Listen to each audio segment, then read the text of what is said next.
I, let me just conclude with a personal note to you. I want to thank you for the confidence you've shown in me over all these years, electing me a number of times to public office. It's something that I don't take for granted. Anybody with my personal life story and how I got elected the first time on practically a shoestring and a lot of shoe leather. Nobody was for me except the people. I met enough people, which is remarkable, that after they met me, they still voted for me. But you and many of you were part of that population, that voting population, that gave me my first chance. It's an opportunity that only in America could that have happened, only really in Los Angeles. Most cities in America wouldn't have elected a 26-year-old kid 3 years out of college to the governing body of the second largest city in the country.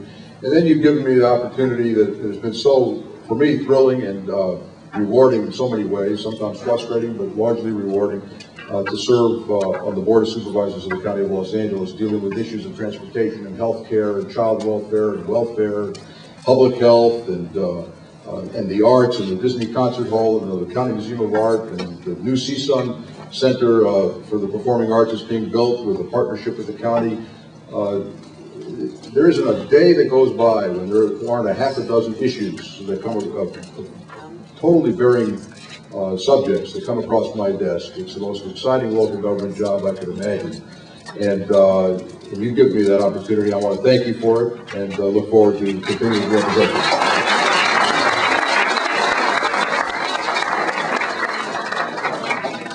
All right. First off, if you folks have more questions, just write them down and raise your hand, and Chuck Betts and Wayne Williams will go ahead and pick them up and bring them up. And if we have time, we will go ahead and ask those as well. There are a couple people who filled out questions that aren't supervisor-related questions, and we'll forward those on to the council members. If you are leaving early, it's very rude, but if you are leaving early, please take your trash and put it in the garbage. Otherwise, Jules will be here all night long. Okay, and also, if I don't ask your question, it's not because I didn't like the question. It's because I probably ran out of time. Okay, so don't go up to me and say I'm a rotten guy. Okay, we always, as you know, you've been here a couple times. We always kind of start you off with a softball question. Okay.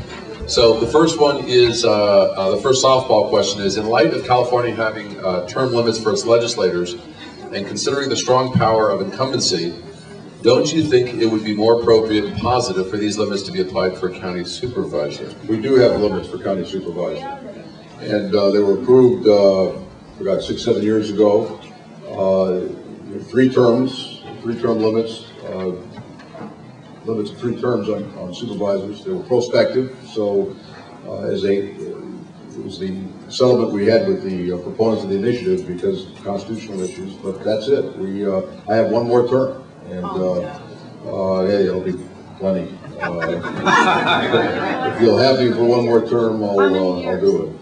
It's 12 years. 12 years, which I think is appropriate. I mean, I'm not a fan of term limits. I want to tell you, I don't think term limits are a good idea. I think we have term limits. They're called elections, and I do believe in elections and that they are the ultimate arbiter. But if you're going to have term limits, 12 years is better than 8, especially in a place as complicated as county government is in California, and especially this county, it's the biggest county in the country. Okay. The next question is from Jerry, and she asks, Los Angeles probably has, if you want to stand up to, you can. If you want to stay in your seat, you can as well. Los Angeles probably has the worst public transportation in the county. You have been in public office for many years and have had the opportunity to give this community great transportation. Why have you had all these years been against the monorail down the middle of freeways? You did not worry about the NIMBYs or the Orange Line, so don't worry about the freeways. Over 15 years ago, a private company wanted to build a monorail. It was turned down. Why? Okay. It now takes 1 hour to go 15 miles. Wouldn't it be great to leave a legacy? Okay. That's a long question, but I'll give you a very straight and direct answer. An elevated train, not a monorail, because monorail means 1 rail, and we're never going to build a 1 rail system that's just not sturdy enough to carry large volumes of people. But an elevated train system down the middle of a freeway in earthquake country is something I will not support. And the reason is, and just go back to the '94 earthquake. If we had had an elevated or a monorail or elevated train down the middle of the Santa Monica freeway, which collapsed at Fairfax, as you may recall, or a rail line over here at the 5 and the 118 junction, which collapsed, killed one of our police officers, you may recall. It took months, I don't know how long it took for the I-5 118, it was probably close to a year to get that repaired. It took about 4 months to get the Santa Monica freeway repaired. If you put all of your guideway eggs in one basket, or all of your transit in one guideway box, you're rolling the dice. And I don't care how sturdy we think we've built something.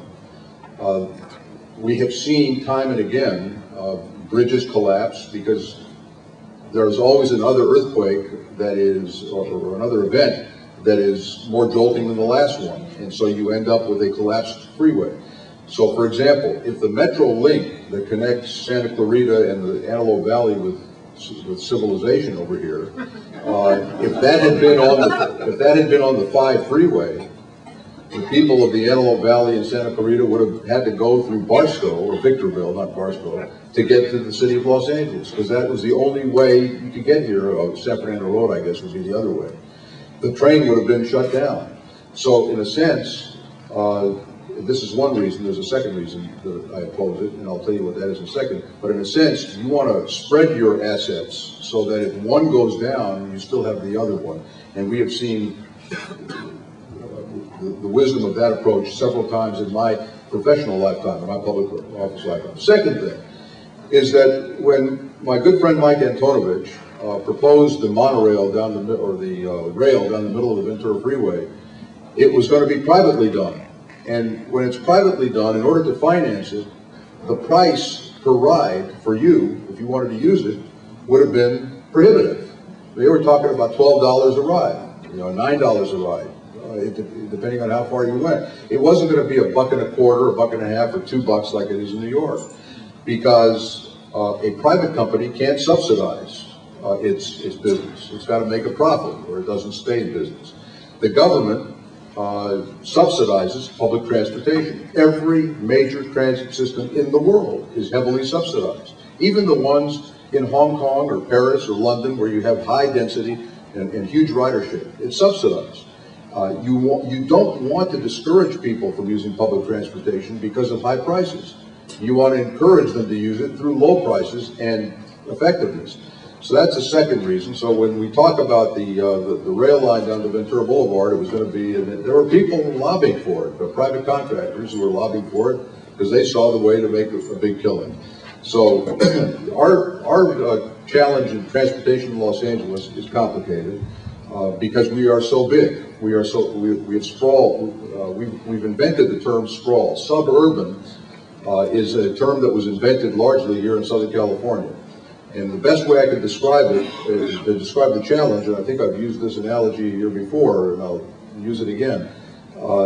If you go to Paris, France, or a map of Paris, and you take a compass, and you put the needle of the compass at the Eiffel Tower and draw a circle with a radius of 7 miles, the circle is largely in the outskirts of Paris.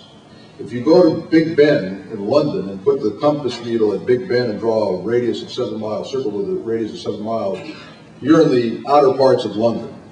If you put a compass at City Hall in Los Angeles and draw a circle with a radius of 7 miles, you don't even get to La Brea.